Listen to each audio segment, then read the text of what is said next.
यही करता है कि शुरू में कुछ अर्सा थोड़ा सा आहिस्ता पैदल चल Dans la plupart des cas, le ramadan va lentement au tout début, comme en marchant à pied.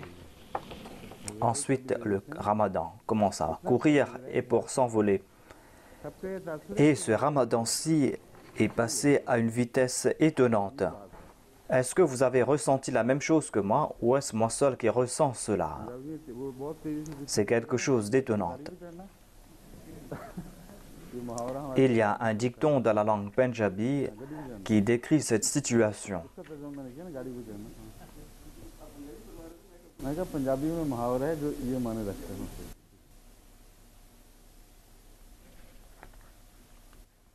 पहले अनफिनिश्ड बिजनेस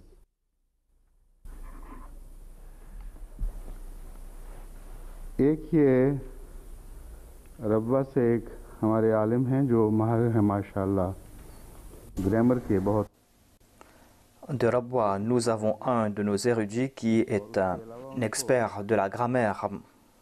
जो तजवीद का इल्म है उसका भी बहुत शौक है En sus de cela, il a une connaissance du tajwid, c'est-à-dire des règles de la prononciation du Saint-Coran.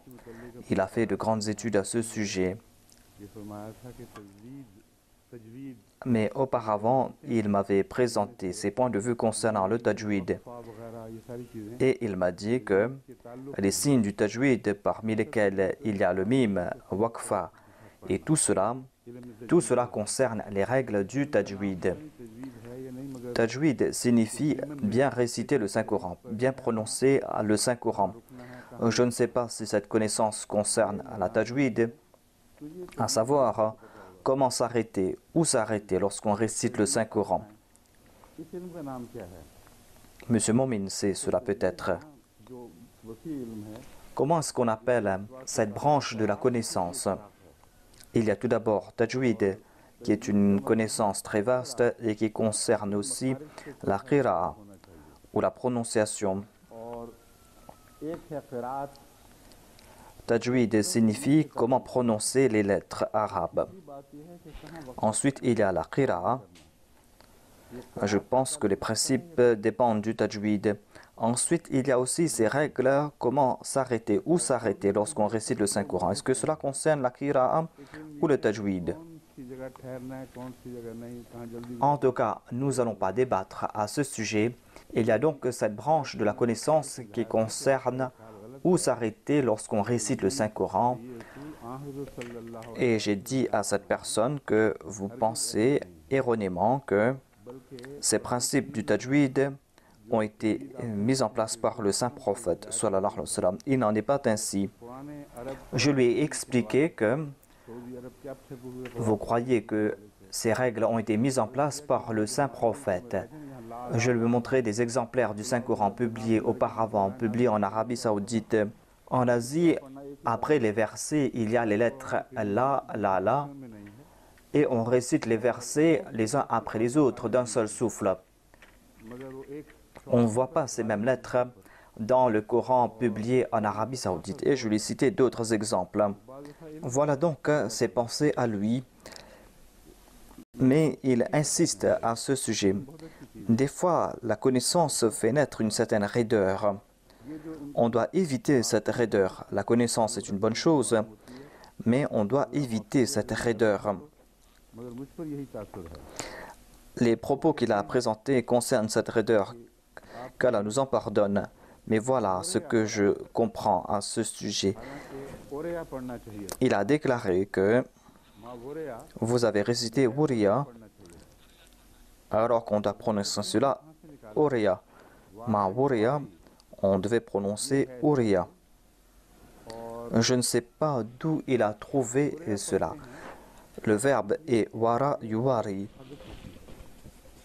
असल में वारा जो Lorsqu'on va réciter Wuriya, वारा से cela veut dire qu'il y a le waw, mais qui est élidé. और वाव हज़फ हो जाती है बीच में Ensuite, le passé sera Wuriya. वाव के ऊपर जिसका Et le waw va être élidé.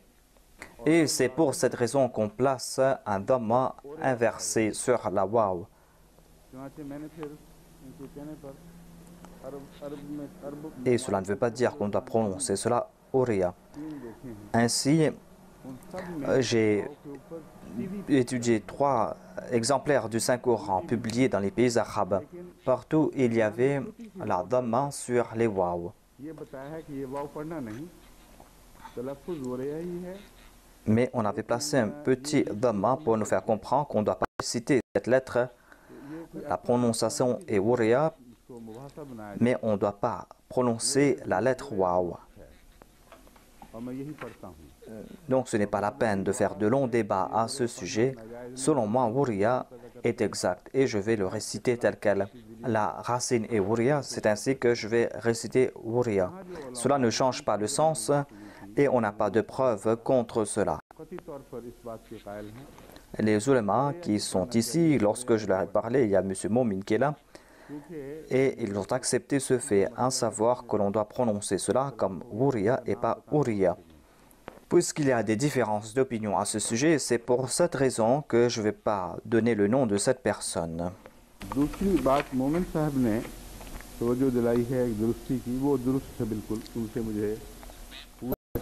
Monsieur Momin a attiré mon attention concernant une correction et moi je suis d'accord avec lui et c'est une question de dhamma qui est inversée. Ce sont des faits que les gens ignorent, je dois expliquer cela. Des fois, dans le Saint-Coran, il y a plusieurs exemples. Par exemple, il dit Yasu'o. Il y a la dhamma inversée. Et même si on ne trouve pas cela, on doit se souvenir de ce principe, à savoir quelle est la manière de prononcer cette lettre. Je n'ai pas vérifié cela partout, c'est pour cette raison que j'ai des doutes, mais en tout cas, j'ai quelques exemples. Il y a par exemple Yasu'o. Monsieur Momin a déclaré que j'ai compris que peut-être vous avez prononcé cela Yasu'o. Et ainsi j'ai prononcé cela Yasu'o. Puisque la dhamma nous fait comprendre que la waw ou la lettre waw a été élidée, c'est pour cette raison que l'on devait prononcer cela Yasu'o.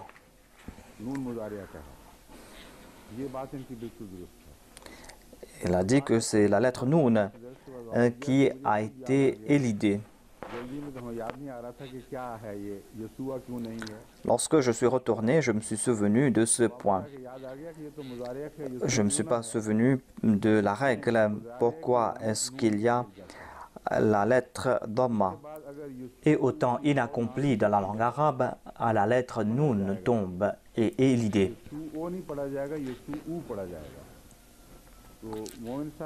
On va donc prononcer cette lettre. On ne va pas prononcer cela comme Yasu'u, mais Yasu'u. Donc je suis reconnaissant envers M. Momin. En tout cas, moi j'avais oublié cela. S'il ne m'avait pas fait un rappel à ce sujet, eh bien cette erreur serait là. Et nombre d'Ahmadis auraient prononcé cela Yasu'u. En tout cas, on doit faire de telles corrections afin qu'il n'y ait pas pareille erreur. M. Momin a présenté plusieurs exemples. Ensuite, il y a Yalwouna. Ensuite, il y a Daoud. C'est pour cette raison qu'il y a cette dhamma pour montrer que la waw a été élidée ici. Ensuite, il y a Yasu'u. Et il y a un dhamma sur la lettre Hamza pour nous faire comprendre que le waw a été élidé. M. Nasir Kamar aussi a présenté son point de vue. Il a dit que c'est une erreur de prononciation. Ce n'est pas une erreur de prononciation, mais cette erreur est en raison du fait que l'on a mal compris la grammaire. Ce n'est pas une erreur de prononciation, mais une erreur de grammaire. Et comme je l'ai dit, moi-même je me suis souvenu de cela, mais je ne me suis pas rappelé que je devais apporter cette correction. Il y a un certain Mohamed Ahmad qui a attiré mon attention concernant le fait que dans votre daras du 26 février, vous évoquez le silicone. On a compris à travers ce que vous avez dit que la vie naît du silicone, alors que la vie est basée sur le carbone. Et la vie dépend de ces matières organiques, du carbone. Je suis moi-même étonné concernant la conclusion qu'il a tirée, à savoir que la vie est basée sur une matière inorganique. Je disais donc que la vie ne dépend pas de cette matière inorganique, mais d'une base organique. Mais comment a débuté cela alors que la vie est quelque chose qui fait naître la matière organique? Il faut qu'il y ait du carbone. Il y a ce groupe de carbone, de l'oxygène, et c'est un groupe qui est à la base de la matière organique.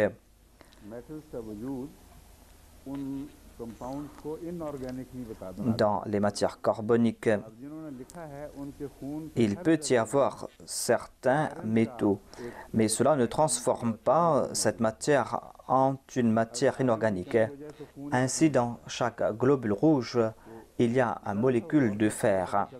S'il n'y a pas de fer, il n'y aura plus de sang. Donc, en méditant ce sujet, l'on comprend que l'existence du métal dans des matières organiques ne rejette pas le fait que certainement la vie dépend des matières organiques.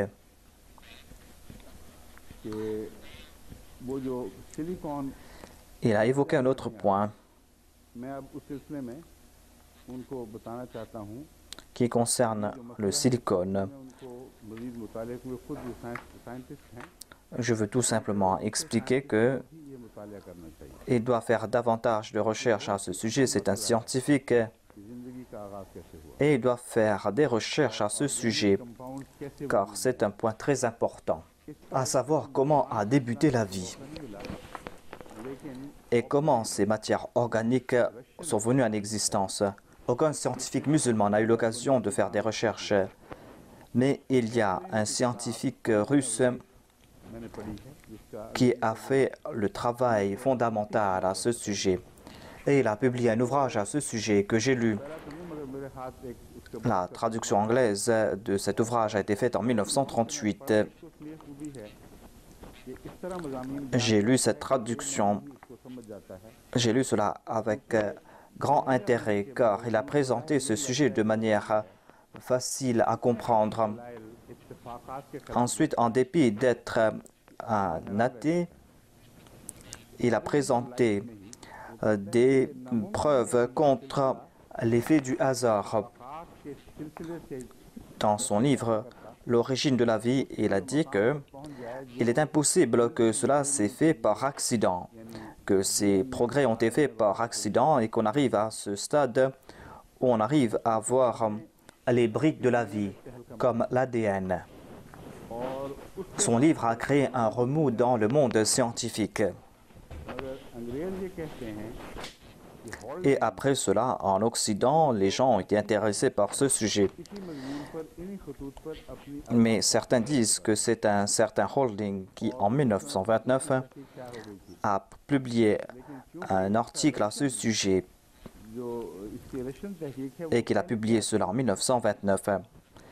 Mais puisque ce Russe avait déjà fait des recherches à ce sujet, c'est pour cette raison qu'ils ne peuvent pas dire qui est venu avant ou après. Et ils ne peuvent pas rejeter le fait qu'on a pu avoir les traductions partielles de l'ouvrage publié dans la langue russe et qu'il y a eu une traduction partielle de son ouvrage. Mais c'est quelque chose de secondaire. En tout cas, voilà ces deux scientifiques qui ont fait des recherches sur l'origine de la vie. Et ce fut la base de toutes les recherches futures. Ainsi, les scientifiques ahmadis doivent étudier ces ouvrages afin de guider les scientifiques qui commencent à s'égarer ici et là. Il y a par exemple des études faites aux États-Unis et en Europe, mais la plupart de ces études ont été faites aux États-Unis. Et ils ont dit qu'à l'époque, lorsque la vie a été créée, il n'y avait pas d'oxygène. C'est pour cette raison qu'il y a eu des charges électriques qui ont créé cette matière organique dans les mers et cela a évolué. Voilà le point de vue qu'on avait pour un certain temps. Mais j'ai dit aussi qu'il y avait aussi des produits chimiques qui étaient réversibles.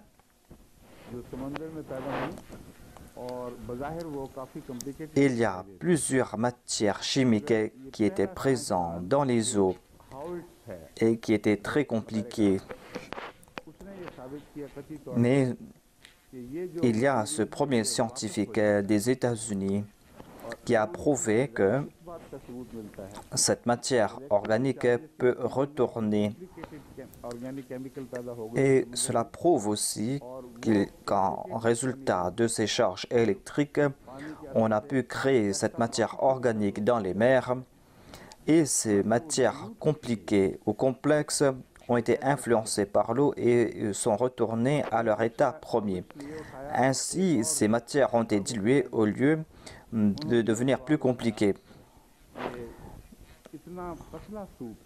Il y a un autre scientifique qui a soulevé cette question, à savoir que c'est une soupe primordiale,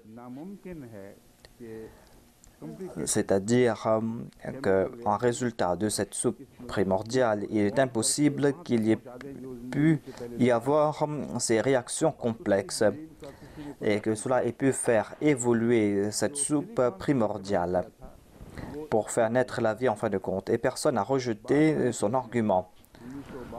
J'ai évoqué donc le silicone et cela vient après.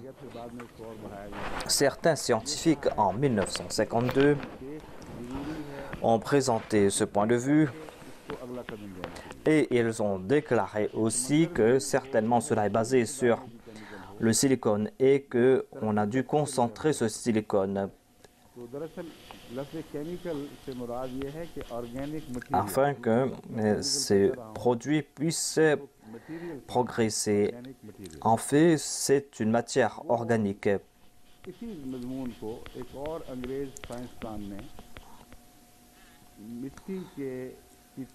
Il y a donc un autre scientifique anglais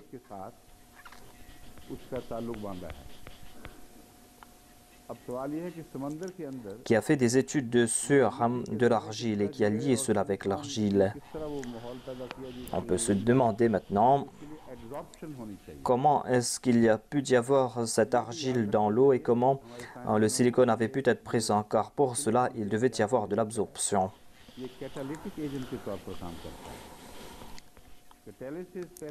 On évoque donc cette base de silicone qui agit comme un agent catalyseur. On croyait auparavant que seul l'oxygène peut agir ainsi et c'est pour cette raison qu'il y a ces produits chimiques et ces réactions chimiques. Certains métaux commencent à agir et ne peuvent pas affecter ce produit. On qualifie cela de matière catalytique.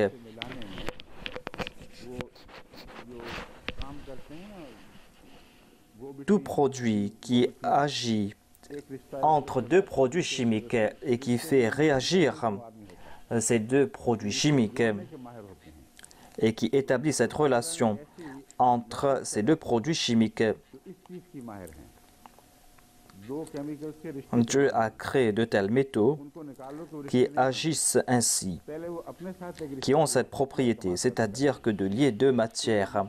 Et si vous enlevez cette troisième matière, ces deux matières ne peuvent pas se lier. Donc cette troisième matière, cette matière catalysante, commence à agir ainsi. Ainsi donc, la vie n'était pas basée sur le silicone, mais le silicone agit pour absorber ces produits. Mais en tout cas, il y avait certainement de l'argile. À la surface d'une telle argile, lorsqu'il y a eu des rayons solaires qui ont frappé dessus, cela a facilité l'absorption. Cela a facilité l'absorption. Vous consommez aussi des comprimés contre des gaz. Ces comprimés absorbent l'acide gastrique. Il n'y a pas de réaction chimique.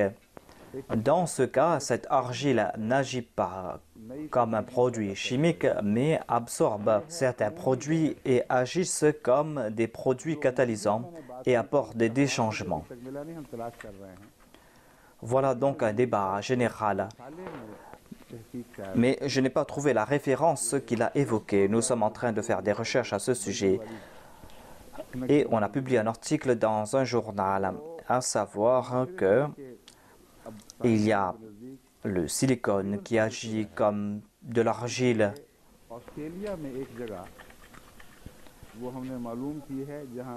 Et les scientifiques ont prouvé cela en Australie, dans une région.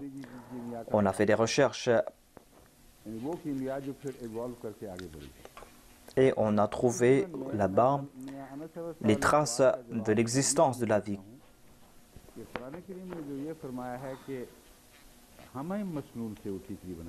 Donc je vais répondre à cette personne en disant que dans le Saint-Coran, il est dit Hama'in Masnoun. C'est un point très important que l'on doit comprendre, à savoir que cette matière qui a créé la vie, cette matière primordiale qui se trouvait dans l'eau, cela n'a pas pu évoluer car c'était un produit très dilué. C'était une matière qui devait être encore plus concentrée.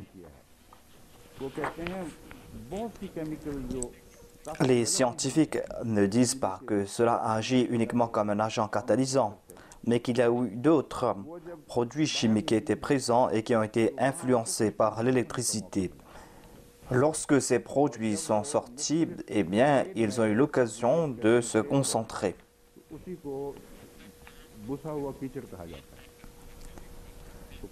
Lorsque ces matières organiques se sont décomposées, cela s'est transformé en une boue noire. Ainsi donc, le Saint-Coran a déclaré que nous vous avons créé de cette boue noire. Et c'est quelque chose d'extraordinaire. C'est un miracle extraordinaire. Et les scientifiques ahmadis doivent présenter cela. Je suis en train d'étudier cela, pas comme un scientifique, je vous présente que les faits. Maintenant, c'est la tâche des scientifiques que de présenter cela. Ils ne doivent pas me demander c'est quoi cette formule. C'est cela votre tâche à vous. Vous devez m'informer si c'est vérité que je suis en train de vous présenter, quels sont ces produits, quelle a été la réaction. Lisez ces articles, on pourra publier cela dans nos journaux. En tout cas, c'est la tâche des scientifiques que de faire progresser cette étude.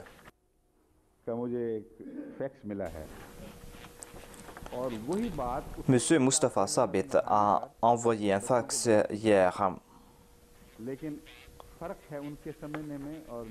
Et j'ai dit la même chose à mes enfants une nuit précédente. Mais il y a une différence entre sa compréhension et ce que j'ai dit. Elle a dit que vous étiez en train d'évoquer la répétition que l'on trouve dans la vie de Moïse. Elle a dit que le pharaon a reçu 2 prophètes. Il est entré en contact avec 2 prophètes. Ce sujet doit être présenté autrement. J'ai expliqué cela à mes enfants que c'est un point que j'avais oublié. Et c'est un grand signe qui va nous faire comprendre un sujet sublime, à savoir que il y avait 2 prophètes à l'époque de Moïse. Moïse lui-même a été choisi par Dieu, mais Moïse a demandé à Dieu d'envoyer un autre prophète. C'est un fait particulier concernant Moïse, le fait qu'il a demandé à Dieu d'envoyer un autre prophète qui a été son contemporain. Mais cela ne s'arrête pas là. Et cela a attiré mon attention vers cette prophétie faite dans la Bible, à savoir que je vais t'envoyer un prophète parmi tes frères.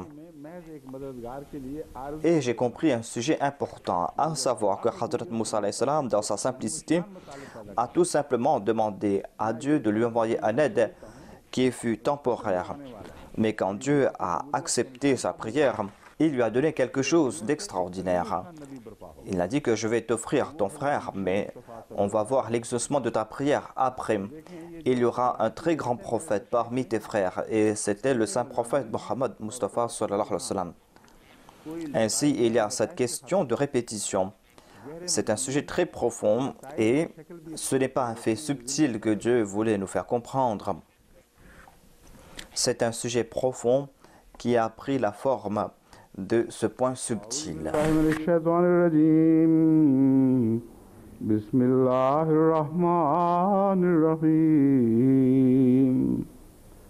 ربنا وآتنا ما وعدتنا على رسلك ولا تخزنا يوم القيامة إنك لا تخلف الميعاد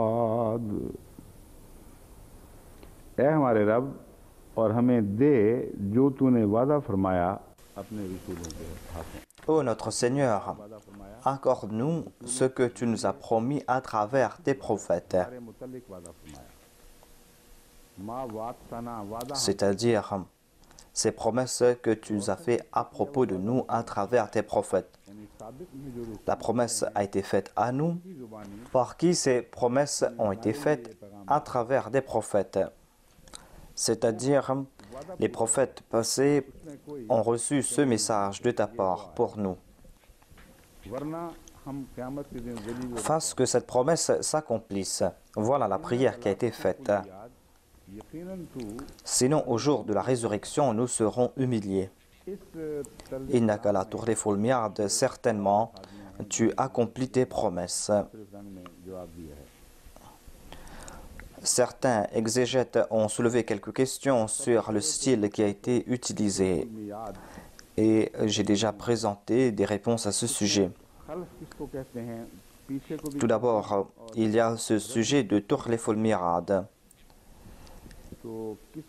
Que signifie khalf? Khalf signifie une chose qui est rejetée, quelque chose qui reste en arrière. Il y a ce sujet de khalf qui a été évoqué dans le Saint-Coran, c'est-à-dire des gens qui sont restés en arrière, des gens qui sont incapables. Mais ici, khalf est dans le sens de ceux qui sont restés en arrière.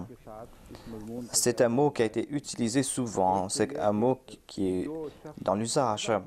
Mais quelle est la relation entre ce mot et le fait de ne pas avoir respecté sa promesse?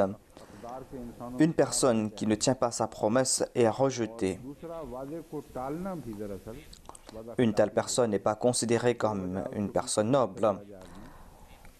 Et aussi repousser sa promesse signifie ne pas tenir sa promesse. Le fait de repousser sa promesse, que cette promesse soit tenue ou pas, c'est une manière de ne pas accomplir sa promesse. Si une personne a la possibilité de tenir sa promesse, elle ne doit pas retarder. Mais ici, les questions de khalf.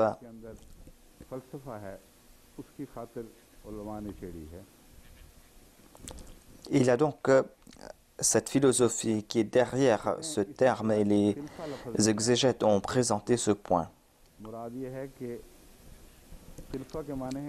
Il y a le mot khilfa qui est dérivé de khalfa. Al-khilfa signifie prendre la place de quelqu'un. Tout comme il est dit, c'est-à-dire la nuit remplace le jour.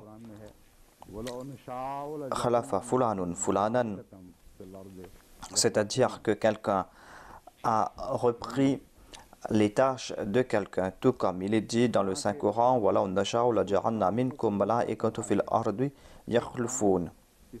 le fait que quelqu'un remplace quelqu'un d'autre dans une tâche, le fait que l'on confie à quelqu'un d'autre la tâche de quelqu'un.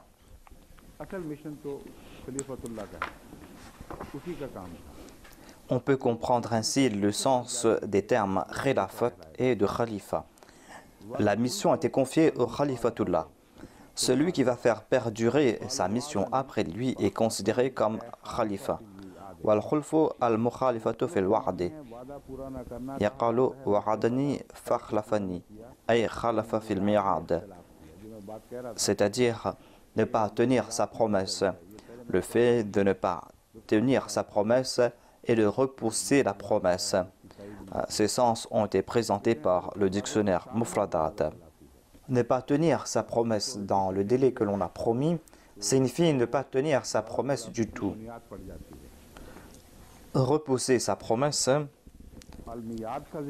est considéré comme à la base même de ne pas tenir sa promesse.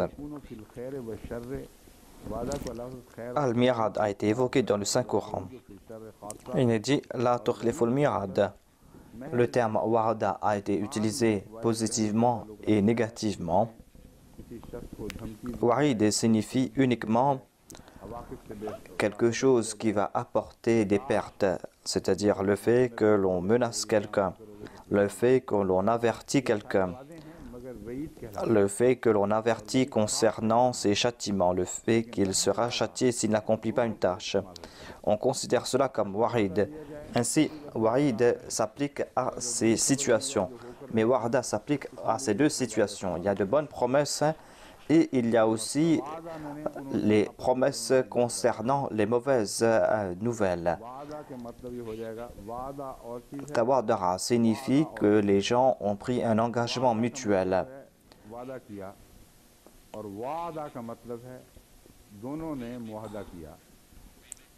Wa'ada signifie faire une promesse. Et wa'ada signifie aussi que l'on a fait une promesse mutuelle.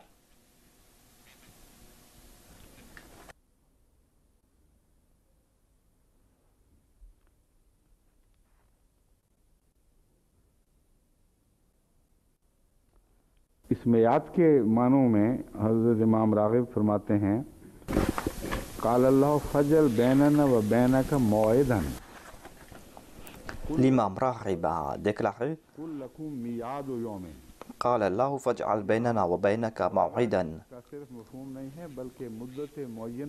قل لكم ميعاد يوم. Ici, il n'est pas question uniquement de promesse, mais il est question d'un délai qui a été fixé. C'est-à-dire, nous avons accepté ce délai. Voilà le terme mirad qui a été utilisé dans le Saint-Coran. L'imam Razi a soulevé cette question. Al-khulfu fil mu'adillahi.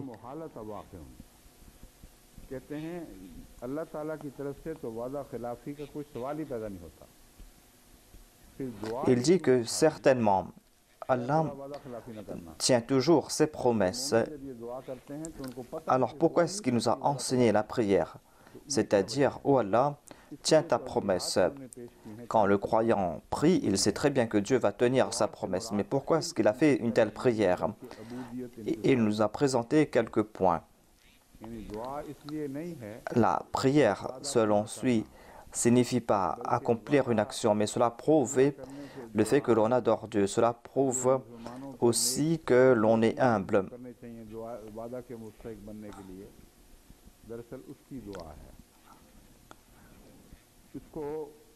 Les musulmans doivent accomplir de bonnes œuvres pour mériter cette promesse.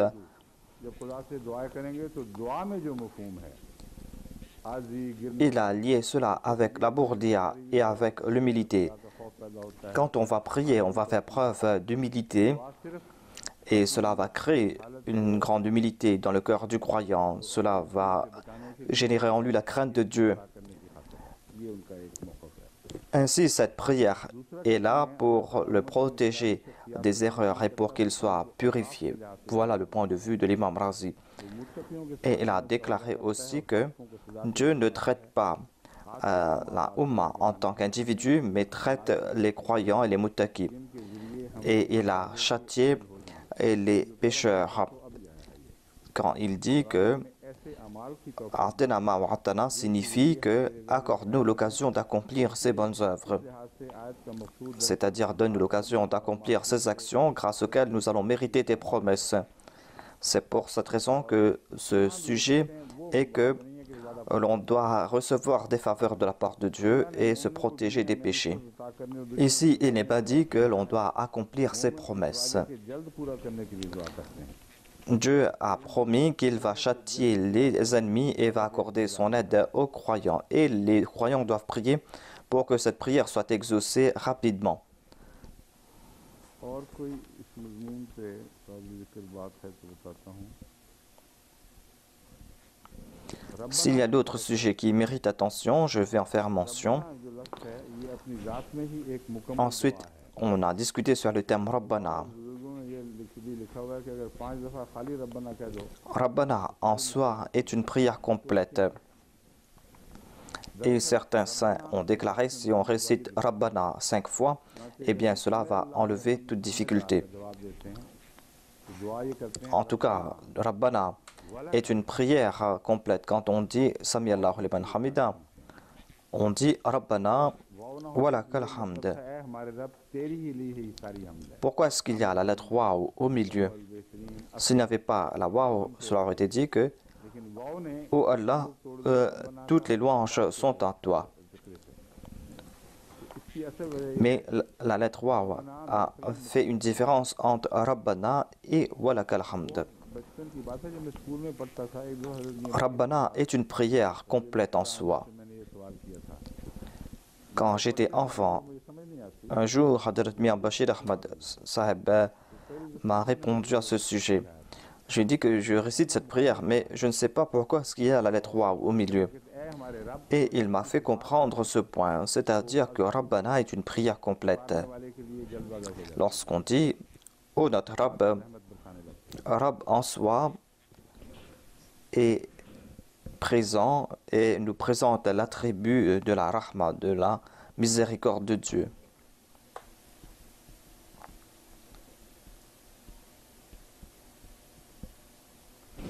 है। एक रिवायत है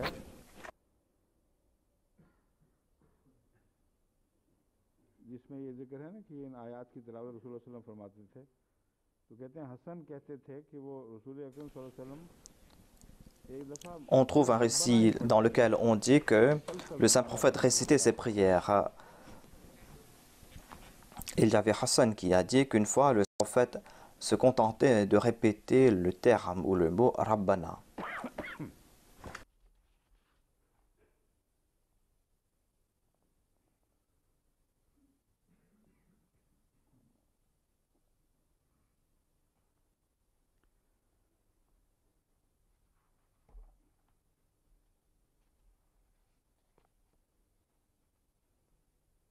यहाँ भी उन असबाब के मुहैया होने की तौफीक है ये तफसीर कशाफ में दर्ज है जो इफ़ाए वादा On dit aussi que l'on demande à Dieu de nous accorder ces occasions pour que cette promesse puisse s'accomplir en notre faveur.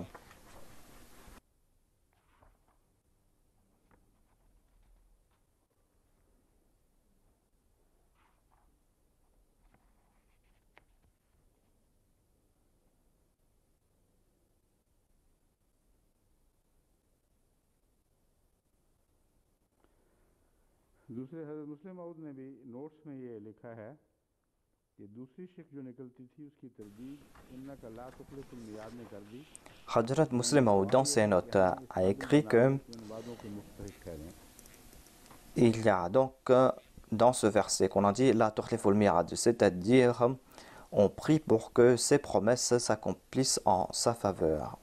अब वापस इस आयत की तरफ आते हैं रब्बना व आतिना मा वातना अला रुसुल का कि आयत पर गौर से ताल्लुक़ में इससे पहली आयत कहाँ है हाँ इससे पहली आयत को Avant de commenter sur ce verset, il faudra avoir en tête le verset précédent. वो माल ज़ालिमीन मिन अंसार पहली आयत इससे है 194 ربنا إنك من تدخل النار فقد أخزيت فما للظالمين من أنصار. C'est le verset 194. रब्बना Ensuite, il est dit ربنا إننا سمعنا مناديا ينادي للإيمان أن آمنوا بربكم فآمنا ربنا فاغفر لنا ذنوبنا وكفر عنا سيئاتنا وتوفنا مع الأبرار.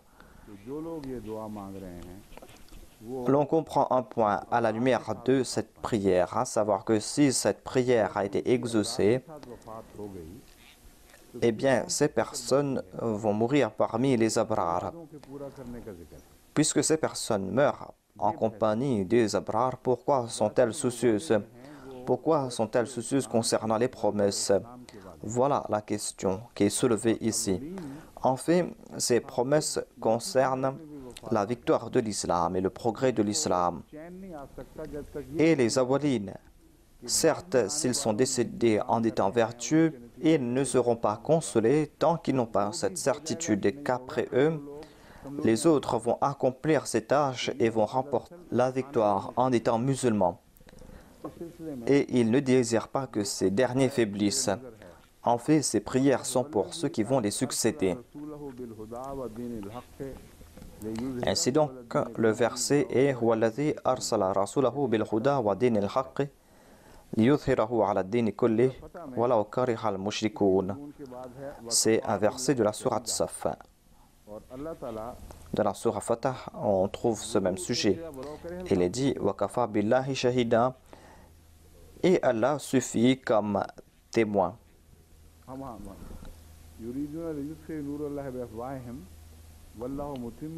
Dans le verset précédent, il est dit Yuriduna an yutfi'u nurallahi bi afwahihim wallahu mutimmu nurihi walaw kariha al-kafirun. Voilà la promesse qui a été faite. Ainsi, ici, il est dit Walaw kariha al-mushrikoun. Durant quelle période cette promesse va-t-elle s'accomplir? Dans le tafsir Ibn Jarir, on trouve mention de cette promesse qui concerne la victoire de l'islam. Et on trouve mention de cette bonne nouvelle qui va se faire dans la Ummah du saint prophète. Et Dieu a promis cela à tous les prophètes, à savoir que cette victoire va se faire par le saint prophète Mohammed lui. Et cela va se faire lorsque sa religion va avoir prééminence sur toutes les autres religions. Ces personnes ont dit que nous allons mourir, mais la tâche va perdurer. Il ne suffit pas que nous mourions en tant que vertu, tant que ces promesses ne sont pas accomplies, nous ne serons point consolés. Quand vont s'accomplir ces promesses? Dans le tafsir Ibn Jarir, on trouve mention de ce verset. Il dit Hada inda khulud al-Mahdi.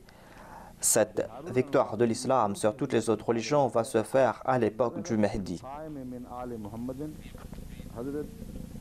Dans Biharul Anwar, le livre des chiites, il est dit que l'imam Mahdi sera cet imam qui sera présent. Il sera de la famille du saint prophète et cette promesse de Dieu va s'accomplir au cours de sa période. Il y a un autre ouvrage chiite dans le volume 2 à la page 123. Il est dit que cela veut dire que le prophète, c'est-à-dire l'imam al-Mahdi. Ici, ils disent que Rasoul signifie l'imam al-Mahdi. Il y a une autre question, à savoir que on doit demander la fatwa des autres ulémas.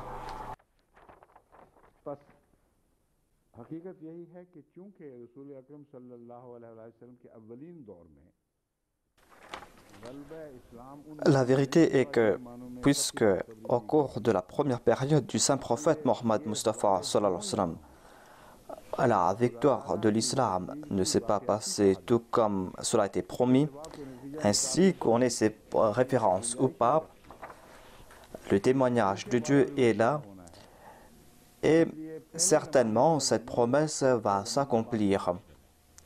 Puisque cette promesse doit s'accomplir, c'est pour cette raison que si cela ne s'est pas passé au cours de la première période, eh bien cela va se faire après.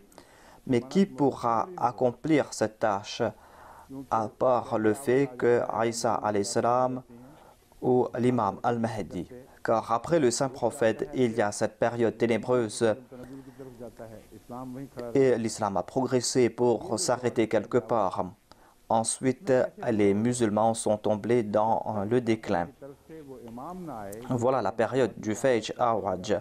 Comment est-ce que cela va se faire au cours de cette période ténébreuse tant qu'il n'y a pas cet imam qui est venu de la part de Dieu, l'imam al-Mahdi ou Isa ibn Maryam? Tant que ces personnes ne viennent pas, cette promesse ne va pas s'accomplir. Ces prières concernent donc cette période spécifique. Il est dit Tukhliful Mirad. Et on trouve ce sujet dans le Saint-Coran. Dieu tient toujours ses promesses. Dieu ne brise pas ses promesses, mais ses promesses sont conditionnelles. Et dans le verset 41 de la sourate Al-Baqarah, il est dit « Ya bani Israël azkuru ni'mati allati an'amtu alaykum wa awfu bi ahdi ufi bi ahdikum wa iyaya farhaboun » Si vous allez respecter votre engagement, eh bien je vais respecter l'engagement que j'ai pris. Sinon, ne croyez pas que les promesses ont été faites. Il n'est pas question ici de ne pas tenir ces promesses. Ce sont les gens qui ne tiennent pas leurs promesses. Ici, il est dit que lorsque nous allons passer par cette période de la victoire de l'islam, cette victoire qui est destinée, eh bien, quant à ces personnes qui vont représenter le saint prophète Mohammed paix soit lui, il ne faut pas que ces personnes accomplissent des actions grâce auxquelles ils ne vont pas accomplir leurs promesses.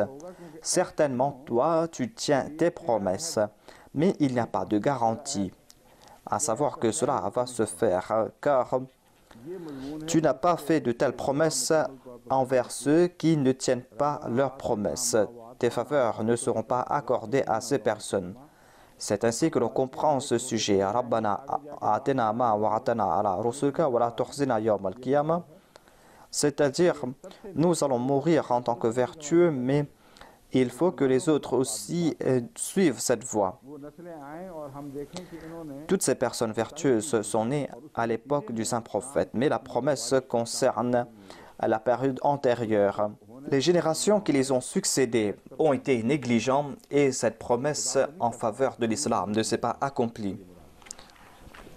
Cela va s'accomplir lorsque nous allons respecter notre engagement. Dieu respecte toujours ses promesses et les erreurs sont de notre part. Ainsi, durant ces jours, nous devons accorder une grande importance à cette prière au sein de la Jamaat Ahmadiyya. La promesse de la victoire de l'islam a été faite et nous voulons voir l'accomplissement de cette promesse. Dieu est en train de nous accorder ses grâces. Les gens sont intéressés par l'islam et la Jamaat Ahmadiyya a l'occasion de rendre de grands services. Tous les musulmans unis n'ont pas pu faire autant de musulmans que la Jamaat Ahmadiyya. La Jamaat Ahmadiyya est en train de convertir grand nombre de non-musulmans. Ainsi, ces personnes qui ont cette responsabilité, Dieu a accompli ses promesses en leur faveur pour leur faire comprendre qu'aujourd'hui, ces promesses ont été faites en faveur de la Jamaat Ahmadiyya et c'est la Jamaat Ahmadiyya qui est en train de respecter ses engagements. Si la Jamaat Ahmadiyya ne respecte pas ses engagements, eh bien nous n'allons pas voir les signes de la victoire de l'islam. C'est donc une très bonne nouvelle que nous avons reçue. Il y a un avertissement ainsi qu'une bonne nouvelle. Si nous allons pratiquer ces bonnes œuvres et si nous allons progresser en nous souvenant de cette prière, eh bien, Inch'Allah, cette victoire va s'accentuer davantage et cela ne concernera pas les promesses de la Qiyamah. Nous serons vivants grâce à ces bonnes nouvelles qu'on a reçues de ta part, que tes promesses vont s'accomplir. Ce sont ces promesses qui vont nous faire vivre. Ainsi, cette prière a une relation spéciale avec la Jamaat Ahmadiyya. Et c'est pour cette raison que les califes précédents, dans leur surah, ont récité cette prière en particulier. Je veux attirer votre attention concernant une autre prière qui concerne cette lettre qu'on a reçue de la Gambie. Nusratullah Pasha. Et nous a fait comprendre que Dieu a fait cette promesse que les gens vont entrer en islam, armés par armes. Et nous sommes en train de voir cela. Ce n'est pas une histoire. Ce n'est plus un fait du passé. Nous sommes en train de voir cela quotidiennement. Et en Gambie et dans 2 autres pays, par la grâce de Dieu, il y a plus de 100 000 personnes qui se sont jointes à nous. Ce sont des armées tout entières. Et dans ces pays, il n'y a pas 100 000 soldats. Et la personne qui a écrit a dit que je me souviens de ce verset qui a été révélé au saint prophète Idha ja'a nasrullahi wal fath. Et je me suis tourné vers cette dernière partie. Fasabbih bihamdi rabbika wastaghfirhu. La Jamaat doit agir selon ses préceptes. Et comment se faire? Il a cité un hadith, j'ai fait des recherches à ce sujet. On trouve 2 ou 3 prières à ce sujet.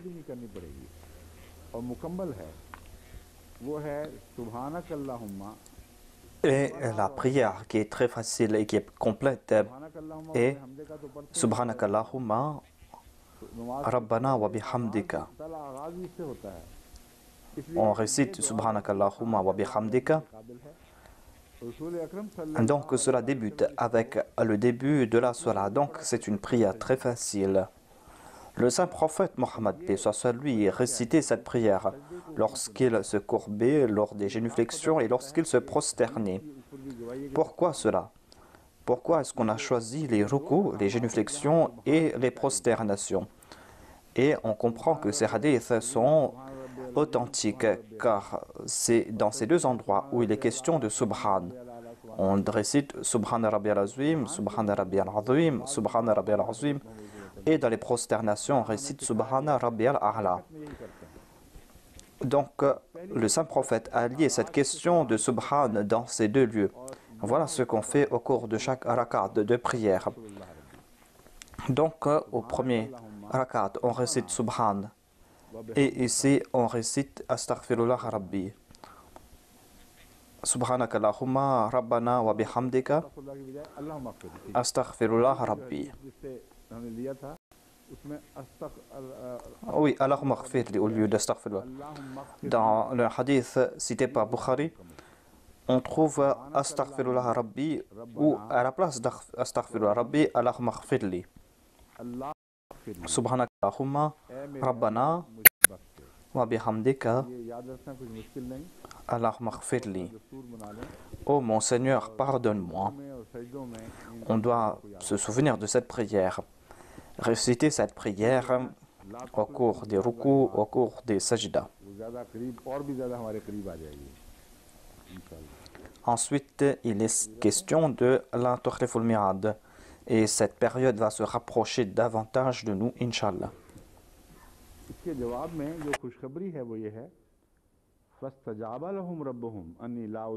La réponse que Dieu a donnée à cette prière est Fastajaba lahum rabbuhum anni la udi'u amala amilin minkum.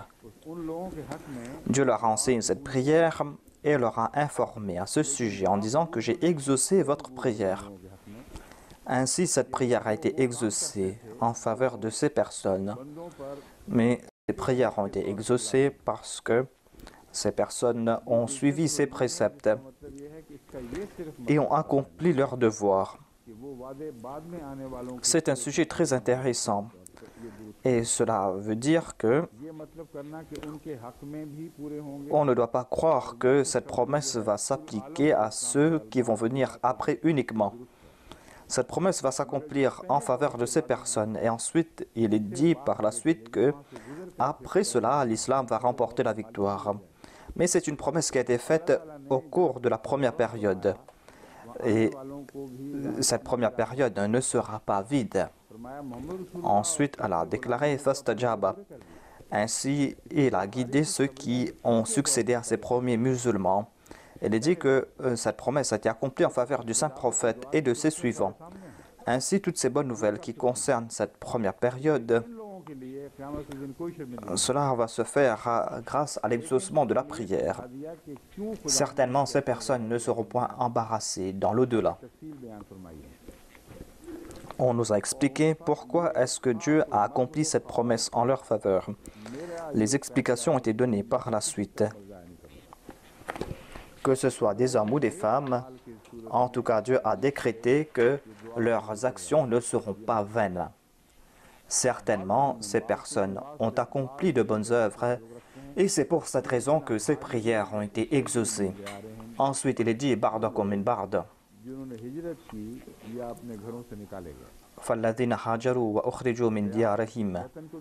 ceux qui ont émigré ou ceux qui ont été expulsés de leur maison. Diyar signifie aussi la patrie, cela signifie aussi la maison. Cela signifie aussi son village ou une ville. On dit Gharib Diyar, c'est-à-dire les apatrides, des personnes qui ont été tourmentées pour la cause de Dieu. Waqatalu wa qutilu. Ils se sont battus et ont été tués pour la cause de Dieu. La ukaffiranna anhum sayyi'atihim. Certainement, je les débarrasserai de leurs méfaits. Wala udkhilannahum jannatin tajri min tahtiha al-anhar. Et je les ferai entrer dans des jardins en dessous desquels coulent des ruisseaux. Thawaban min indillah. Une récompense de la part d'Allah. Wallahu indahu husnu thawab. Et auprès d'Allah est la meilleure des récompenses. Avant de commenter davantage sur ce verset, je vais vous présenter quelques références tirées des lexiques arabes et je vais vous présenter quelques commentaires tirés des explications présentées par les exégètes du passé. Adwa al-Shay signifie ahmalhu wa ahlahu, c'est-à-dire rendre vain quelque chose, galvauder quelque chose. Adwa al-Salat par exemple, salluha fi ghayri waqtiha, c'est-à-dire ne pas accomplir la prière au moment opportun. Et aujourd'hui, en Europe et en Occident, ce verset mérite notre attention car aujourd'hui, ici, les gens ne respectent pas les heures fixées ou les heures prescrites par Dieu. On respecte les heures prescrites par le monde, mais on ne respecte pas les préceptes de Dieu à ce sujet. Voilà donc comment rendre vain ces prières. Le saint prophète Mohammed Mustafa sallallahu alayhi wa sallam nous a interdit de faire des dépenses inutiles. Et il a utilisé le terme ida'a, c'est-à-dire faire de telles dépenses qui sont en fait des dépenses futiles, inutiles, qui vont à l'encontre du plaisir de Dieu. Adwa al-Shay selon Mufradat signifie détruire quelque chose.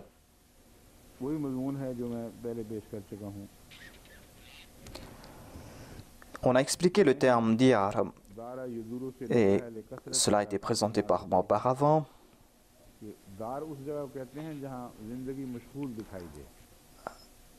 La racine est dara yaduru. Dara signifie là où il y a existence de vie, c'est-à-dire que lorsque les gens vivent ensemble, lorsqu'il y a des actions, lorsqu'il y a du commerce, lorsqu'il y a une civilisation, eh bien, on appelle cela une période de dor, c'est-à-dire où il y a des mouvements. Ainsi, la racine est diyar, c'est-à-dire où la vie est en mouvement.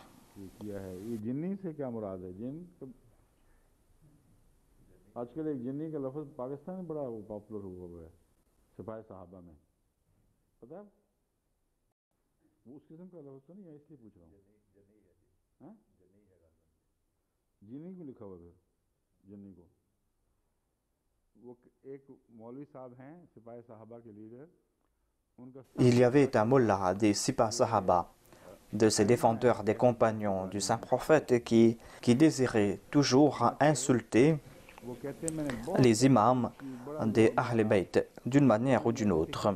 Ainsi, il a dit que j'ai fait beaucoup de recherches, j'ai remué ciel et terre. Je ne comprenais pas comment le faire, mais maintenant j'ai compris cela.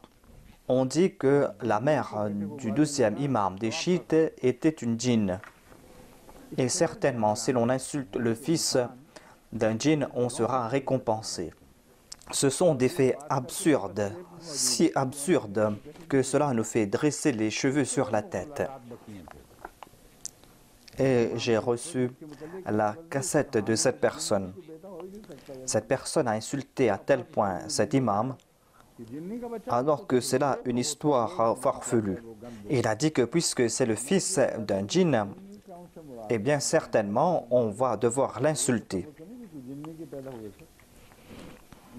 Ainsi, c'est pour cette raison que je demande c'est quoi le terme djinn ici. वो एराब गलत डाले हों, ये जिन्नीयुन कोई और लफ्ज़ होगा कुछ। Il se peut qu'ici ce soit une erreur de frappe इंशाल्लाह दरस से आपको बता दूंगा कि ये जिन ou क्या que le terme djinn signifie autre chose ici. है। मगर बात बड़ी अच्छी लिखते हैं ये माशाल्लाह। En tout cas, demain je vais vous expliquer davantage à ce sujet. हल्ला बिही कौमुन फहु Il explique le terme dar et nous fait comprendre que कौम कहीं उतरती है। le terme dar s'applique à tout endroit où les gens ou un peuple s'est établi. On qualifie cet endroit de dar. الدارو البلدو من المجاز الدارو القبीलतो कहते हैं वैसे तो शहर ही है आमतौर पर लेकिन बाज़ दफ़ा कबीले को भी दार कहते हैं। On a expliqué encore une fois le terme dar et le terme dar s'applique à une ville ou à une tribu. मकान को कहते हैं क्योंकि वो चार दीवारी से घिरा हुआ होता है। तो दौर है Le terme dar s'applique aussi à une maison, वकीला दार car une maison a 4 murs. Dayal Dayal Et dor signifie entouré. दारातुन भी कहा जाता है और उसकी जमा है दयार। सुम्मा तुसम्मल बलद बलदतो दारन On appelle cela daratun et le pluriel est diar. सब तो लिखा हुआ है दारन क्यों जी सब तो ही है कुछ और है बलक़त तो ये भी दो नुक्ते भी अच्छा वसत दारन व दुनिया कमा है दारन फिर दार का लफ्ज़ शहर इलाका नीज दुनिया पर भी बोला जाता है। इमाम राग़िब मुफ़रदात में ये बातें लिखते हैं। Dar signifie la ville, dar s'applique aussi au monde. Il y a des explications qui ont été présentées à propos du terme thé. कहते हैं सौब का असल लफ्ज़ जो सौब सवाब जिससे निकलता है और कपड़ा इसका असल माना जो बुनियादी है Thawab qui signifie vêtement a pour racine thawb. तो उससे ये आगे लफ्ज़ से Et le sens premier de la langue arabe, c'est de retourner vers son état premier. क्या ताल्लुक़ है इस मज़मून Mais comment est-ce qu'on va présenter l'essence? Pourquoi est-ce qu'on qualifie thawb de vêtement? Et quelle est la relation entre thawb et thawab? Que signifie retourner à son état premier dans ce cas? जो गौर व फिक्र से हासिल करना मकसूद होता है इसको जो करें Thawb signifie aussi tirer une conclusion après une longue méditation. इलादारे ही कहते हैं साबा फुलानुन इलादारे ही अपने घर लौट आया। तो घर की तरफ ही सारे लौटते हैं जहाँ जो असल जगह Saba fulanan ila darihi signifie que quelqu'un est retourné dans sa maison. Le voyage est quelque chose de temporaire et la maison est quelque chose de permanent. सांस बाहर निकले वापस ना आए फंसी हुई हो वापस Sabat ilayya nafsi, c'est-à-dire que ma respiration est retournée. الثوب سمي بذلك لرجوع الغزل إلى الحالة التي قدرت له। किसी चीज़ से मकसद हासिल होने के एतबार से कपड़े को सौब कहा जाता है क्योंकि सूत काटने से गरज कपड़ा बुनना होता है। लिहाजा कपड़ा बुन जाने पर On qualifie les vêtements de thawb Maqsooda की तरफ लौट आता है। वक़ज़ा सवाबुल अमल और इसी तरह सवाबुल अमल का मुहावरा है। मुराद ये है कि कपड़े को सौब इसलिए कहते हैं कि सूत जो काटा गया उसका मकसद कपड़ा बनाना है। अगर खाली On qualifie les vêtements de thawb car on a coupé du fil pour tisser un vêtement. जब उसको कपड़े Si on laisse le fil tel quel, le fil va s'éloigner du but pour lequel on l'a fabriqué. Mais lorsqu'on utilise ce fil pour en faire des vêtements, eh bien le fil atteint son objectif. C'est pour cette raison qu'on qualifie les vêtements de thawb. वसवाबो मा यरजिउ इलल इंसाने मिन जज़ाए आमालिही फयुसम्मल जज़ाउ सवाबन। सवाब आमाल की जज़ा की वजह से इंसान की तरफ लौटता है लिहाजा जज़ा को सवाब कहा जाता है। ये है असल जो अब Thawab signifie les récompenses de ses actions. C'est pour cette raison qu'on qualifie récompense de thawab. Voilà le point important ici. Thawab signifie les récompenses des actions, les récompenses qui retournent vers l'homme. C'est-à-dire, lorsqu'une personne accomplit une action, il y aura une conséquence ou un résultat qui a l'air très éloigné. Et cette personne doit être récompensée pour son action. Par exemple, lorsque quelqu'un place sa main dans le feu, sa main doit brûler. Dans les affaires de ce bas monde, lorsqu'on agit quotidiennement, on est récompensé. On donne quelque chose et on reçoit quelque chose de l'autre main. Et on n'utilise pas le terme thawab car la récompense est immédiate. Mais lorsque la récompense est éloignée de l'action, le fait de faire retourner la récompense vers la personne de très loin, on qualifie cela de thawab. Thawab peut être positif et négatif. Allah a déclaré que vous avez accompli de bonnes œuvres, vous avez des récompenses, certainement vous serez récompensé, mais cette récompense, vous n'avez pas reçue ici-bas sur terre. Tant que Dieu ne vous accorde pas ces récompenses que vous méritez, Dieu sera endetté. Dieu va vous récompenser en multipliant cela. Wallahu indahu husnul thawab. Lorsque Dieu va retourner, il ne va pas vous accorder la même quantité que vous aviez accomplie, mais au contraire, il va multiplier cette récompense beaucoup plus que l'action accomplie. Il est question ici de l'argent qui est multiplié, car dans le Saint-Coran, où on trouve l'interdiction de l'usure, il est dit qu'on doit dépenser dans la cause de Dieu. Mais vous serez récompensé. Si vous dépensez sur les pauvres, eh bien votre argent va multiplier. Et nous en faisons le constat. Certainement, cela va s'accomplir ici-bas sur terre, mais cela va s'accomplir aussi extraordinairement dans l'au-delà. Apparemment, le principe de l'usure est le même, c'est-à-dire l'intérêt va augmenter plus on est endetté pour une longue période. Pour Dieu, il n'est pas question d'intérêt, mais il est question de récompense. Il n'y a pas de condition qui est attachée ici. Dieu accorde des faveurs. Lorsqu'on accorde de l'argent à quelqu'un, et lorsqu'on retourne davantage que ce qu'on a reçu, apparemment on pense que le taux a augmenté, mais c'est un ihsan. Il n'est pas question ici de délai.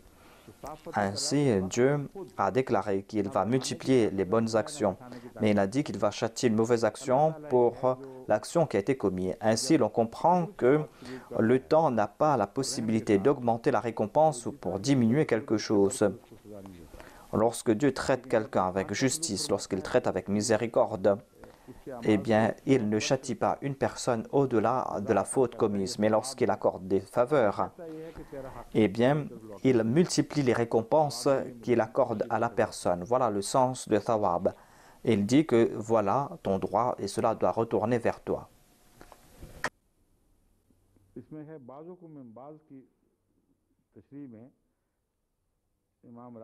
L'imam Raghib a commenté sur la partie du verset où il est dit « Ba'dukum min ba'd ».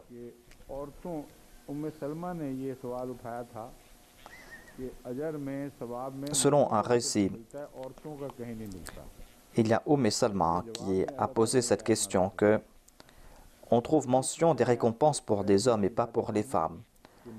Et c'est pour cette raison que Dieu a révélé ce verset. J'ai déjà parlé à propos de la raison de la révélation de certains versets. Certains exégètes ont donné une grande importance à ce sujet et ainsi ils ont détourné le sens de certains versets du Saint-Coran. Il y a des versets dont le sujet est pour la perpétuité, mais ces personnes limitent ce verset à une période, alors que ce sujet est perpétuel. Et dans d'autres versets du Saint-Coran, on trouve mention des récompenses et des châtiments concernant les femmes.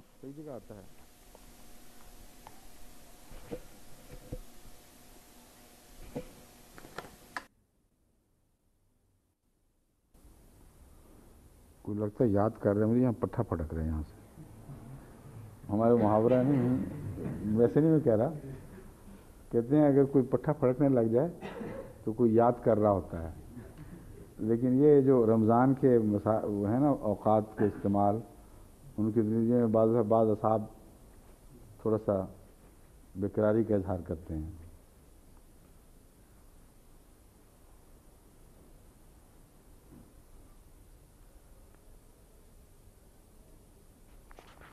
बाकी तो कोई ऐसी ख़ास बात नहीं है।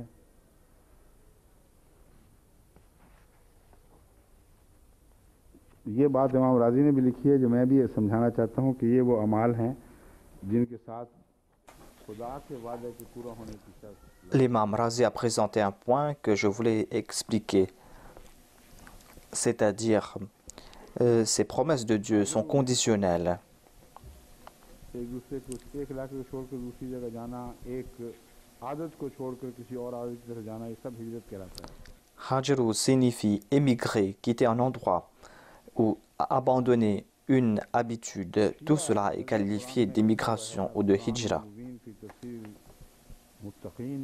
मुत्तकीन होगा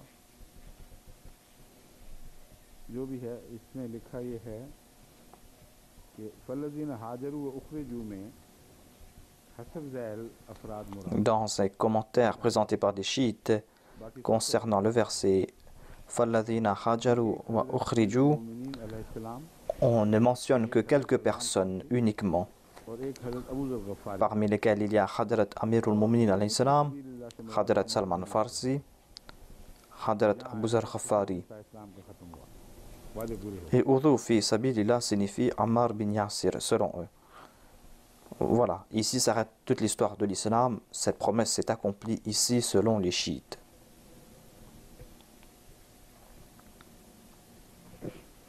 बाकी वो ज़िमनी मामूली वही तर्जमे हैं, उन्हीं को दूसरे लफ्ज़ों में बयान कर दिया है, कोई ख़ास तफसीली नुक्ता नहीं। तो साफ क्या कहते हैं, Il y a des points secondaires, il y a les mêmes traductions qui ont été présentées.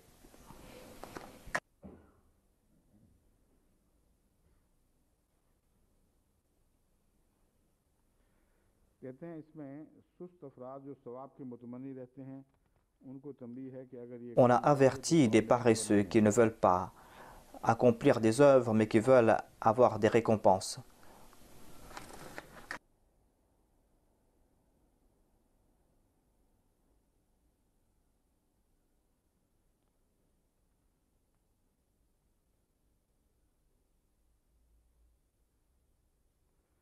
ये जो नुक्ता है हज़रत इमाम राज़ी का, यही है दरअसल जो मैं आपके सामने रखना चाहता था।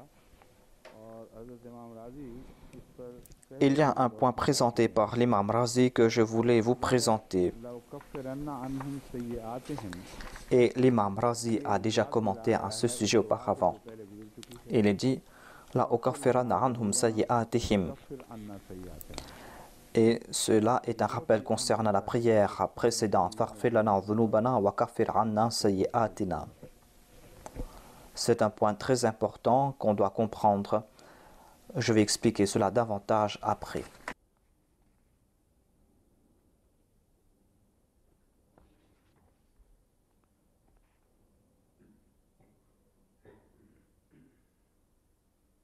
बहुत सारे हमारे अहमदी मुफस्सिरीन ने, हज़रत मुस्लिम मऊद ने भी इस आयत को यूरोप के एतराज़ात के जवाब में भी पेश किया। Les exégètes Ahmadi et le Muslim Maoud a dit que ce verset est une réponse aux objections des Européens, c'est-à-dire qu'en islam, les femmes n'ont pas de statut.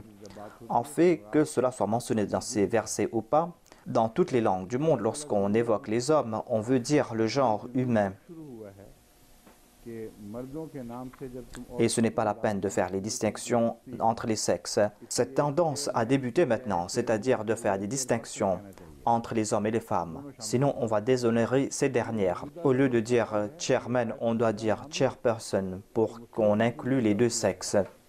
तारीख़ इंसानियत Donc ce sont des objections futiles. Même si ce verset n'avait pas fait cette distinction, c'est un principe que l'on voit dans le monde.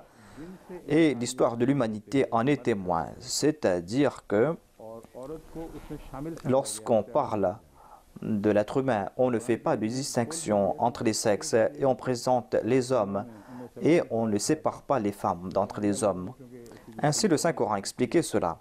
Quran करीम में यही उस मज़मून Ce n'est pas une question qui a été soulevée par Hadrat Salma. Et puisque d'autres personnes devaient soulever cette objection, c'est pour cette raison que le Saint-Coran a expliqué clairement cela ici.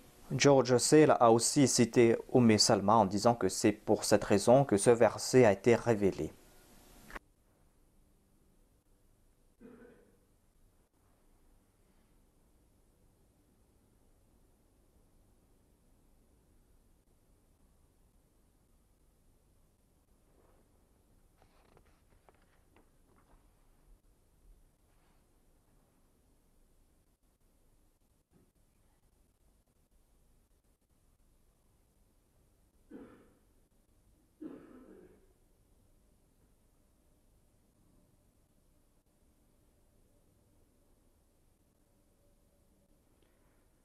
Montgomery Watt सिर्फ ये सवाल उठाता है कि ये जो फरमाया गया है कि वो उखरेजू का इजाफा किया गया है, वो जिन्होंने M. Montgomery Watt a soulevé cette question concernant Ukhriju, ये कहते समझ नहीं आती कि वो खास ceux qui ont été expulsés de leur maison et ceux qui ont émigré de leur propre gré. Il a dit que je ne comprends pas cela. Est-ce que cela s'applique à une classe de personnes spécifiques, demande-t-il. मगर उसमें मफहूम निकाले गए का En premier, on trouve mention de ceux qui ont émigré. On ne trouve pas mention de ceux qui ont été expulsés. मक्के से निकाला ही नहीं गया, Mais en tout cas, on a cela en arrière-plan. इरादे से घेरा डाला गया था। Le saint prophète n'a pas été expulsé de la Mecque, mais on avait l'intention de le tuer, de l'assassiner. रहना मुहाल कर दिया गया, Ainsi, en premier, cela s'applique au saint prophète, sallallahu alayhi wa sallam. लूट कर निकाल दिया गया। Il ne pouvait pas rester à la Mecque. ऐसे थे जिनके निकालने Ensuite, का मतलब सिर्फ ये है il y a d'autres qui ont été expulsés, qui ont été spoliés de leurs biens. Il y a de telles personnes. कि ये तो पता चल Il y a d'autres qui ont quitté गया उनको मार la Mecque. C'est pour cette raison que M. Montgomery Watt est en doute. En tout cas, on sait très bien qu'ils ont été persécutés, que ces personnes ont été spoliées de leurs biens. कहीं मिल जाए तो अलग बात है, अमूम नहीं। मगर उखरेजू Peut-être qu'on ne va pas trouver de récits concernant des personnes spécifiques qui ont été expulsées. Mais en tout cas, Ukhriju min diyarihim peut être expliqué autrement. C'est-à-dire lorsqu'on dit que ces personnes qui ont émigré pour la cause de Dieu, ces personnes ont émigré tout simplement parce que ces personnes ont été expulsées de facto de leur maison. Ces personnes ne pouvaient pas rester dans leur maison. Leur vie était impossible là-bas. Dans la sourate Al-Hajj, on trouve mention de ce sujet. Wa qatalu wa qutilu. Certains pensent de ce verset que ces derniers ont lancé les attaques en premier. Mais dans la sourate Al-Hajj, on comprend cela davantage. Udhina lilladhina yuqataluna bi annahum zulimu. La permission a été donnée de se battre à ceux à qui on a imposé la guerre auparavant. बल्कि पहले इनके खिलाफ क़िताल हुआ है। On trouve mention de Qatala ici. Ce ne sont pas eux qui ont lancé ces attaques en premier. Au contraire, ils ont été attaqués en premier. और अल्लाह उन Et lorsqu'ils ont répondu à ces attaques, certains sont tombés en martyrs. Wa inna Allaha ala nasrihim laqadir. À savoir que Dieu est apte à les aider. Ensuite, il est dit Alladhina ukhriju min diyarihim.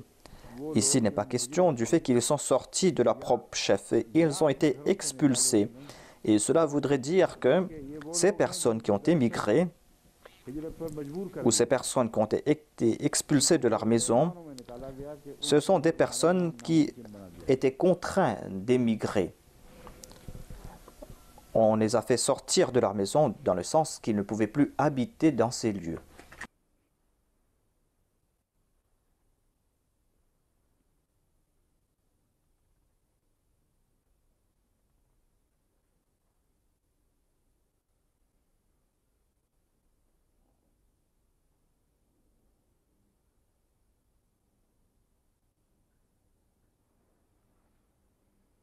ये अब वेरी साहब हस्ब आदत ऐसी दूर की जहराना कौड़ी लाते हैं कि आदमी हैरान रह जाता है।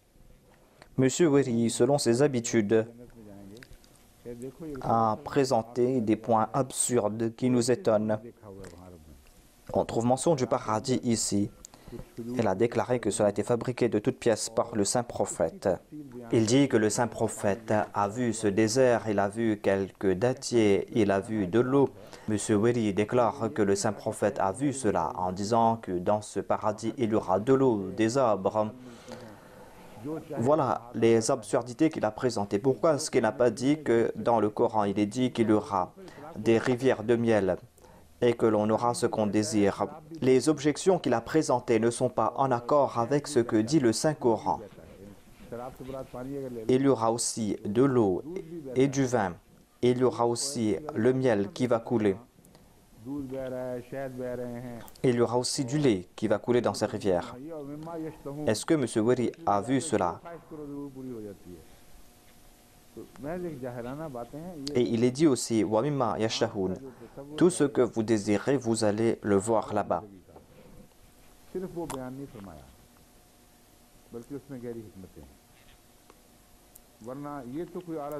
Ici, on ne trouve pas mention d'une vie excellente, mais il y a des points de sagesse qui ont été évoqués.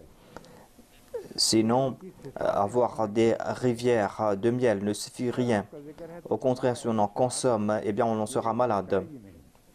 Cela indique donc des attributs nobles. Il est dit qu'il y aura du vin, mais ce vin ne va pas rendre ivre. Il y aura du lait qui ne va pas tourner. Cela ne fait comprendre que cela ne veut pas dire le lait de ce bas monde. Il n'est pas ici une question de vie, de luxe, mais on trouve des messages très profonds, à savoir quel sera ce paradis. Ces orientalistes ne voient pas cela. Au contraire, ils amplifient que certains points et détournent ces sujets. Leur seul objectif est de critiquer.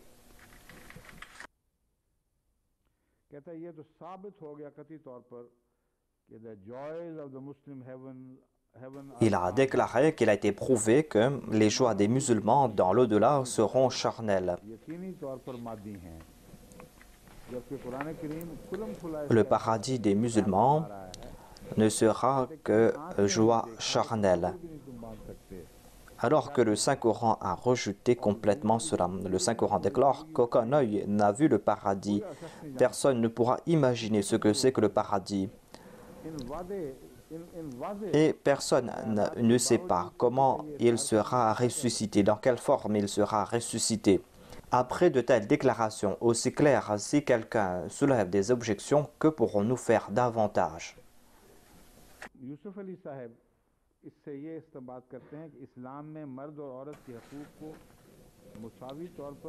Yusuf Ali a tiré cette conclusion que dans l'islam, non seulement que les hommes ont les mêmes droits que les femmes, mais on a insisté dessus. Ainsi, il n'y aura pas des différences du point spirituel. Mais il y aura d'autres différences concernant le statut, concernant les richesses. En ce qui concerne les droits des hommes et des femmes et des droits égaux, eh bien, regardez comment une dame Ahmadi d'origine allemande m'a posé cette question et elle était très soucieuse à ce sujet. Elle a dit que j'ai accepté l'islam et je suis musulmane sincèrement. Et selon moi, selon l'islam, la femme doit être soumise à l'homme. La femme doit obéir à l'homme. Mais dans notre région, il y a un président de la Jamaat qui pensait que avoir une bonne connaissance de la religion. Et le missionnaire est en train de le soutenir.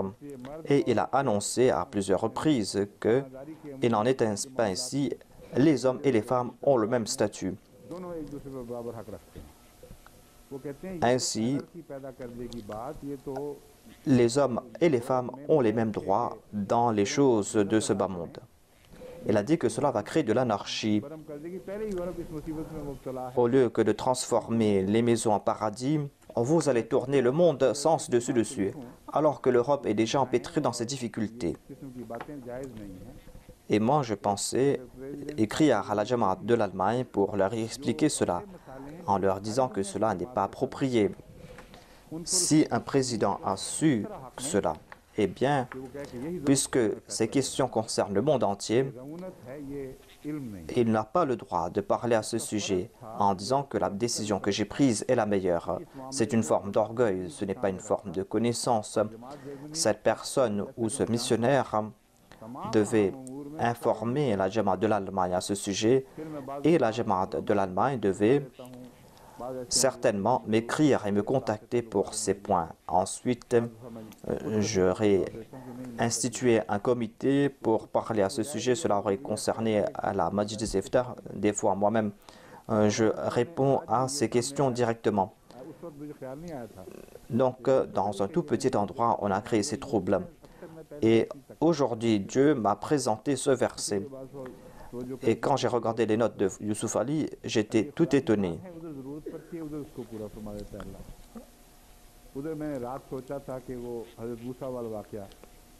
Donc Dieu m'a fait voir cela. J'étais en train de penser à ce sujet concernant l'histoire de Hadrat Moussa. Et il y avait une bonne nouvelle ici. Et je n'ai pas pu évoquer cela. Et j'ai reçu la nouvelle de Hadrat Mustafa Sabit et qui m'a fait un rappel à ce sujet. Voilà un autre exemple de ce genre. En ce qui concerne les hommes et les femmes, il faut faire la distinction entre les droits des deux et le fait que dans l'administration, certains ont le dessus au-dessus des autres. Ce sont deux choses différentes. Ce amir ou ce président de cette région qui a tiré cette conclusion que les droits égaux signifient que la femme n'est pas obligée d'obéir à son mari, pourquoi est-ce qu'il n'applique pas cela à lui-même? Est-ce qu'il a plus de droits que les autres Ahmadis? Il est un Ahmadi et tous les Ahmadis ont les mêmes droits.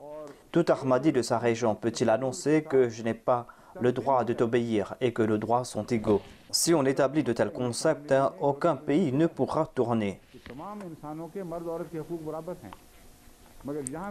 Il y a ces questions de droits partout en Angleterre et en Europe, c'est-à-dire que les hommes et les femmes ont les mêmes droits. Mais s'il y a un officiel, un responsable quelconque, et qu'on a fait de lui un qawam, eh bien dans ce cercle respectif, on va devoir obéir à ce qawam, à cette personne responsable. Comprenez donc ce point important, à savoir que dans les affaires conjugales, dans le cercle familial, là-bas, Dieu a accordé cette grâce aux hommes. C'est-à-dire que pour certaines raisons, Dieu a accordé une certaine supériorité aux hommes. Et aucune chose au monde ne pourra tourner tant qu'il n'y a pas un centre où l'on prend des décisions. S'il y a différents pôles, eh bien le système sera sens dessus-dessous. Donc ce que je veux dire est que dans ce cas, en ce qui concerne les droits, eh bien vous avez les mêmes droits que les hommes. Les droits des hommes aussi sont les mêmes. Mais dans certains cas, on confie certaines responsabilités à certaines personnes. Et il est tout simplement dit que l'on doit obéir dans certaines situations. Dans la vie conjugale, il incombe à toute femme que d'obéir à son mari et de coopérer avec son mari. Le mari a les responsabilités de travailler, de subvenir aux besoins de sa famille. Il doit faire ses efforts. Et la dernière décision concernant la famille, concernant les choses familiales, eh bien, cette décision doit être prise par le mari, à moins que sa décision soit contre la charia. Le deuxième verset s'applique à cela, c'est-à-dire « Atiullaha wa atu rasula wa ulil amri minkum. Fa in tanaza'tum fi shay'in farudduhu ila Allah. » Wa in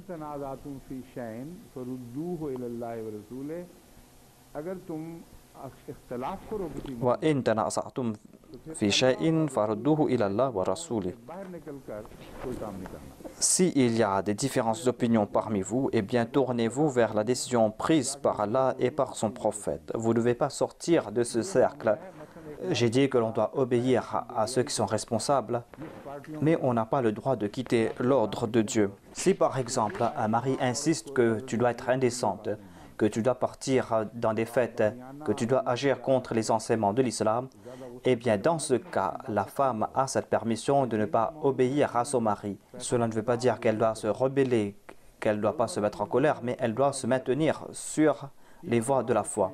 Quand il est question de la foi, elle doit se tourner vers Dieu et son prophète. Mais elle va obéir dans les autres choses de la vie quotidienne.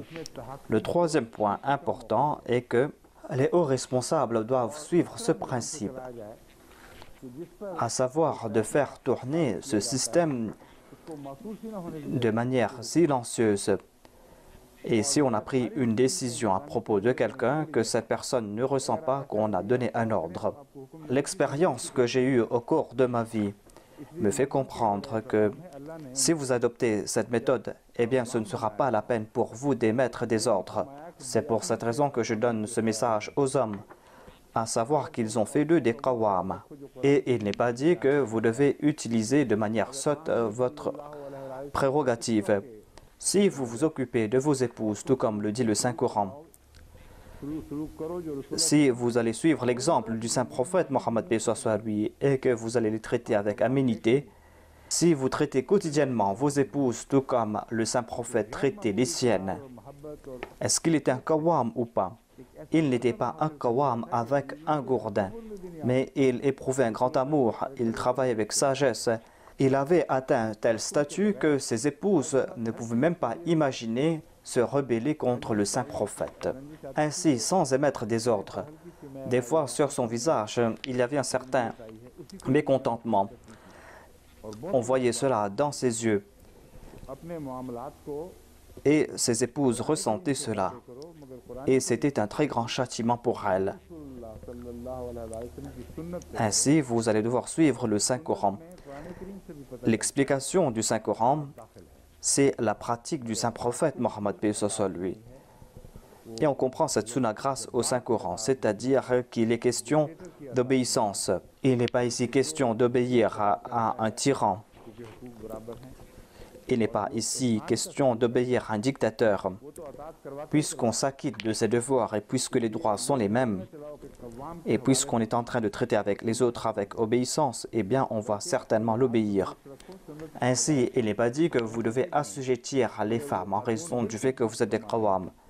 Vous devez corriger votre comportement, vous devez suivre la sunna et il ne sera plus question de débat. Je suis d'accord avec cette femme, à savoir qu'il y a une différence entre les questions des droits des hommes et des femmes et le centre des décisions dans la famille, c'est le mari. Mais il doit aussi prendre conseil. Le Saint-Prophète aussi prenait conseil avec ses épouses. Qui est plus grand ulul amr que le Saint-Prophète?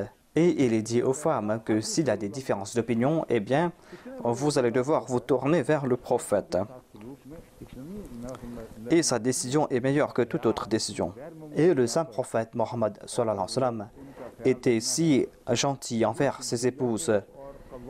Et il était d'une grande gentillesse envers elles, s'occuper d'elles. Vous oubliez cela et vous vous souvenez tout simplement du terme qawwam. Si vous allez agir ainsi, eh bien vous allez porter tort à l'islam et vous serez les seuls responsables et non pas l'islam.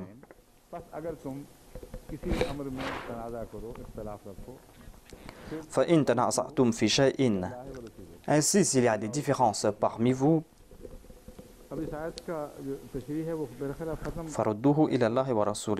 eh bien tournez-vous vers Allah et son prophète. Donc je vais m'arrêter là sur le commentaire de ce verset car il ne nous reste qu'un seul jour.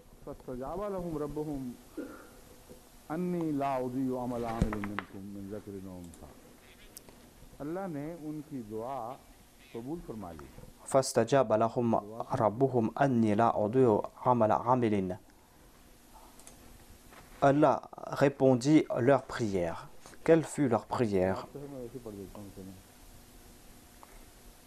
إننا سمعنا مناديا ينادي للإيمان أن آمنوا بربكم فآمنا ربنا فاغفر لنا ذنوبنا. إننا سمعنا مناديا ينادي للإيمان أن آمنوا بربكم فآمنا ربنا فاغفر لنا ذنوبنا وكفر عنا سيئاتنا وتوفنا مع الأبرار. Il y a deux aspects concernant l'exaucement de leur prière. Il est question de leurs péchés antérieurs et ils seront pardonnés. Vous avez prêté allégeance, vous vous êtes repenti et cela s'est arrêté là. Mais si vous croyez que tous vos péchés vont disparaître, eh bien, sachez que la philosophie est que vous allez devoir passer par des épreuves. Sans cela, vous ne pourrez pas vous débarrasser de ces grosses tâches et de ces tortuosités. Ainsi donc, on comprend le sens de ces épreuves et sa philosophie. On nous fait comprendre que, sans faire des sacrifices, cette prière ne sera pas exaucée. Car cela va à l'encontre de la nature, à savoir que les premiers péchés seront pardonnés, ensuite on va vivre dans l'aisance, et qu'il n'y aura pas de demande et qu'en résultat de votre foi, ce ne sera pas la peine de faire des efforts et que vos faiblesses vont disparaître. Ce concept est complètement erroné. Les ulémas qui disent que le Mahdi viendra et qu'il va enlever tous les maux de l'islam d'un seul coup. Ce verset du Saint-Coran est en train de rejeter leur concept. Si tous les péchés vont disparaître d'un seul coup sans faire des sacrifices, eh bien, à l'époque du Saint-Prophète Mohammed, paix soit lui, on aurait vu ce miracle. Mais Allah déclare que ce prophète va agir ainsi. Hajaru wa ukhriju min diyarihim. Ils ont émigré et ils ont été tourmentés pour la cause de Dieu. Ils ont été persécutés. Ils se sont battus et ils ont été tués. Ils sont tombés à martyrs. Voilà la promesse que j'ai faite à propos de ces personnes-là. Certainement, je pardonnerai leurs péchés. Certainement, je vais enlever leurs maux. L'imam Razi a présenté ce point. La différence qu'il y a entre lui et moi est que il a évoqué ici la condition des péchés, alors que Dieu n'a pas mis de condition concernant les péchés ici. Il est dit « Rabbana faghfir lana dhunubana ». Voilà la première partie. Et cela se fait grâce à la foi. Celui qui croit sincèrement, eh bien, ses péchés antérieurs seront pardonnés. Il n'a pas de souci à se faire à ce sujet. Mais il y a la question des sayyi'at qui est plus difficile. C'est comme un laveur qui frappe un vêtement sur des pierres pour enlever ses taches. On utilise des détergents. Et vous allez voir cela à la télé. Des détergents biologiques ou chimiques et des détergents qui vont enlever ces taches. Mais cela doit tourner dans une machine. Donc il y a ce système scientifique à la fois dans le monde matériel et dans le monde spirituel. Allah déclare que certainement je vais accomplir cette promesse, mais la condition est que vous allez devoir participer dans ces sacrifices, car cela est important pour la réforme des peuples. Ainsi, vous allez passer par cette période de souffrance et d'épreuve. La plus grande bonne nouvelle que l'on reçoit est que, en résultat à cela, on va se réformer. Ainsi, voyez ce qui s'est passé en 1953 au Pakistan, en 1974 et ce qui se passe maintenant. Grâce à cela, la Jamaat est en train de se purifier et on est en train de rejeter dans un coin des vêtements sales. Personne n'accepte cela. Je me souviens que lorsque nous étions étudiants, nous partions dans des blanchisseries pour faire laver nos vêtements. Mais avant de prendre nos vêtements, ils regardaient de près nos vêtements et n'acceptent pas les vêtements qui étaient sur le point de se déchirer. Et c'est pour cette raison qu'ils jetaient dans un coin les vêtements qui défilaient, car on ne pouvait pas placer ces vêtements dans ces machines. Ainsi donc, Dieu va traiter de telles personnes au sein de la Jamaat ainsi. Nous sommes en train de voir cela devant nos yeux. Nous sommes en train de voir cette histoire devant nos yeux. Nous sommes en train de voir cela. On nous expulse de nos maisons. Ici, il est question de djihad. Ainsi, nous n'allons pas prendre les épées pour nous battre. Mais nous sommes en train d'accomplir ce djihad, en raison duquel on est en train de nous tuer. Ainsi, Qutelu nous fait comprendre que ce djihad qu'on est en train de faire, eh bien ce djihad est accepté par Allah. La conséquence, c'est que l'on sera tué par les autres. Voilà donc les bonnes nouvelles que nous sommes en train de recevoir. Et une autre bonne nouvelle est que les compagnons ont passé par cette meule. Ces compagnons étaient affinés. On les a débarrassés de leurs péchés. Et nous aussi, nous sommes en train de passer par la même meule. Qu'Allah accomplisse ces promesses faites au premier prophète. La première période est passée avec succès, c'est-à-dire la période du saint prophète Mohammed paix soit lui. Et certainement cette deuxième période va s'accomplir si les signes sont là. Par la grâce de Dieu, les signes sont là. Nos sacrifices insignifiants sont d'un côté et nous sommes en train de recevoir d'innombrables faveurs de la part de Dieu. Ainsi, nous sommes entrés dans cette période de promesses en dépit de nos faiblesses et Allah est en train d'accomplir ses promesses. Qu'Allah fasse que cela perdure davantage, que nous puissions progresser davantage et qu'Allah nous fasse voir les jours de la victoire de l'islam.